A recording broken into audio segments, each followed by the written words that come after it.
Hi everyone. Right, what I'm going to show you is I watched a video of Angela Holt's and she was making a skirt and attaching it to a canvas. I think it was a canvas. And I just thought, well, I'll try this way. This is sometimes how I generally do mine. If you've seen the paper ruffle skirt that I made, this is how I made it. I used the non-stick mat. Whether it's paper or fabric, it doesn't matter.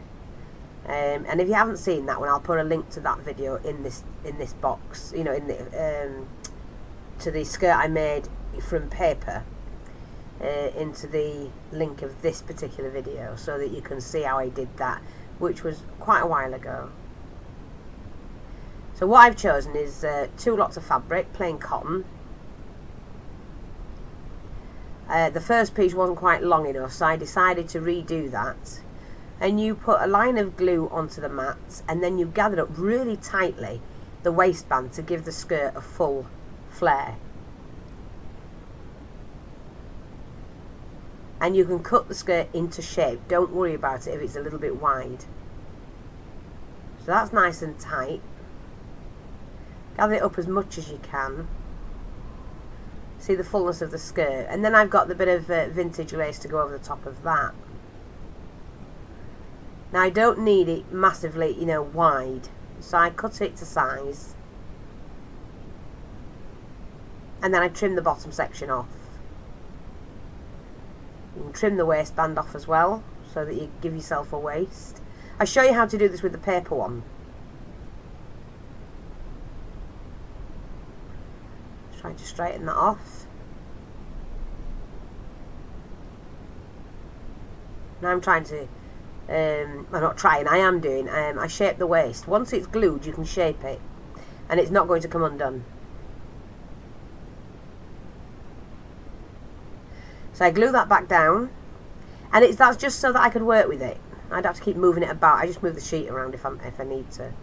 Now I'm using some gathered elasticated crochet trim to go around the white skirt, and because it's got a scalloped pattern to it, so I'm just following the contour of the pattern and pinching it so that it gathers it even more. Just gives you that fullness and that vintage look.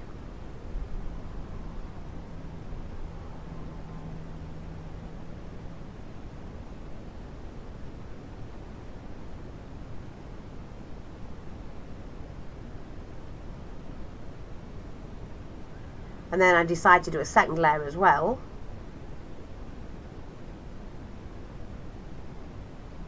And you do only need very tiny pinches.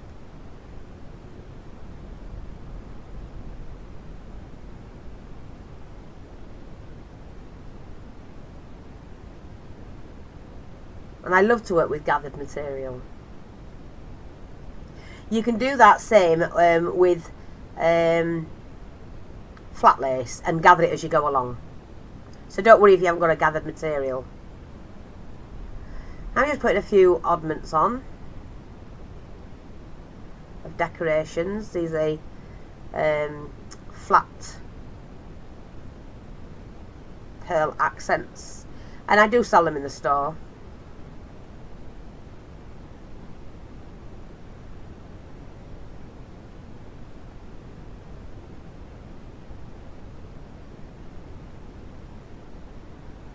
See, that's already made that look pretty.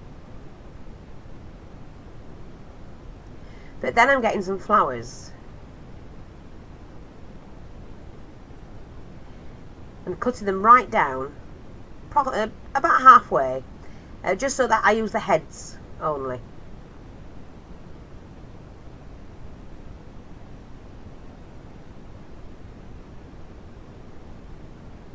And then filling the sections in. You can see the lace underneath.